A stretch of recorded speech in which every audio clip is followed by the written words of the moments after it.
महमल, आपसे डिस्कशन का आगाज करेंगे। भारत की जारहाना बयानबाजी और जंगी जुनून हमने देखा, इससे पहले भी देखा। इस बार पाकिस्तान को क्या हिकमत अमली अपनानी चाहिए?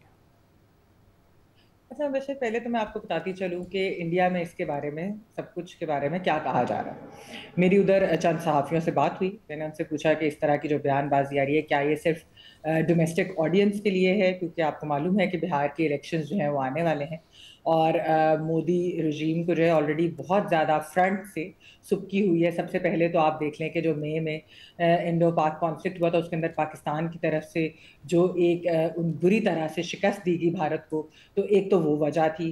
फिर आपने देखा उसके बाद ट्रंप के साथ जो उनके मामलात हुए, तो उसकी वजह से जो टैरिफ्स में इंक्रीज हुआ। फिर H1B वीज़ा वाला इशू है।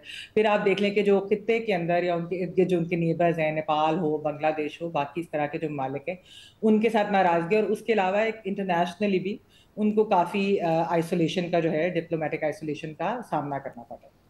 तो इस पर उन सहाफ़ियों की भी यही राय है, वहाँ के सहाफ़ियों की, कि ये जो राजनाथ सिंह या ये जो इनके सियासतदान इस तरह के जो बयान दे रहे हैं, वो एक्चुअली डोमेस्टिक ऑडियंस के लिए ही है। क्योंकि इलेक्शंस आने वाले हैं, जो कि इनके लिए बिहार के इलेक्शंस बहुत अहम है और उसको एक क्लोजली वॉच करें। अच्छा, जहाँ तक उनकी उनके आर्मी चीफ ने जिस तरह की बात की, और खैर जो उनके एयर चीफ ने तो एक मजाक खेज 5 महीने बाद जिस किस्म के उन्होंने दावे किए कि ये जहाज गिर गया, वो जहाज गिर गया, दुनिया को पता ही नहीं चला बशर, और मतलब कि उनके ख्यालों में या ख्याली पुलाव जो उन्होंने बनाया है, वो जहाज उन्होंने बताया कि कौन से उन्होंने मार ऐसे ही। गिराया। तो जो आर्मी चीफ का जो बयान था, बड़ा इररिस्पॉन्सिबल था। लेकिन उसके बारे में भी ये कहा जाता है कि क्योंकि उनकी आर्म्ड फोर्सेस को इतनी एम्बैरेसमेंट हुई है मई के बाद, कि वो उनकी एक फ्रस्ट्रेशन है, उनकी एक डेस्परेशन है, उनको समझ नहीं आ रहा कि वो क्या करे, तो इसलिए वो इस तरह की बयानबाजी कर रहे हैं। फिर ये जो सहाफ़ी हैं जिनसे मेरे कई जिनसे बात हुई, अच्छा, इन लोगों की जो है मुलाकातें होती हैं, जो सीनियर लोग होते हैं हुकूमत के अंदर भी, ब्यूरोक्रेट्स भी, बाकी भी जो उनकी मिलिट्री वगैरह के अंदर भी।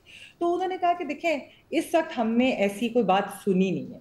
यानी कि पहलगाम के बाद बिल्कुल ये बात थी कि वहां पर ये बातें हो रही थी कि अटैक करना है, कब करना है, प्लानिंग हो रही थी जिस तरह से भी। लेकिन इस वक्त उन्होंने कहा कि कोई इस तरह के हमने बिल्कुल भी सीरियस लोगों से कोई इस तरह के विस्पर्स या मर्मर्स नहीं सुने। और दूसरी चीज उन्होंने कहा कि एक और निशानदेही होती है कि अगर ऐसी कोई चीज चल रही हो, कि जो फॉरेन डिप्लोमेट्स होते हैं वहां के, तो दिल्ली के अंदर जो फॉरेन डिप्लोमेट्स है वो एक्टिव हो जाते हैं।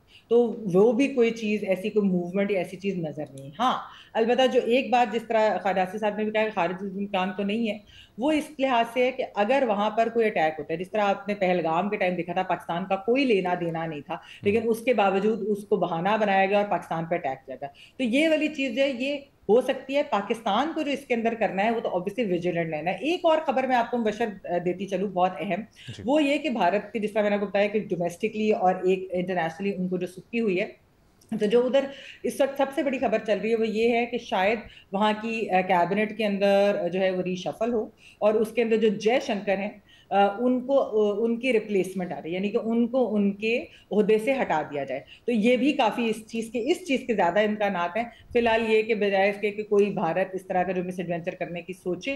लेकिन फिर भी मैं कहूंगी कि क्योंकि आपको मालूम है कि मोदी रजीम जो है वो एक बिल्कुल कह लें कि वो पागलपने की हद तक आगे जा सकती है, कोई भी मिस एडवेंचर कर सकती है बगैर किसी रीजन के। तो हम जो है, हमें विजिलेंट होना चाहिए। लेकिन भारत के अंदर फिलहाल जो मैंने बात की, वो यही कहते हैं कि हमने ऐसी कोई बात अभी सुनी नहीं।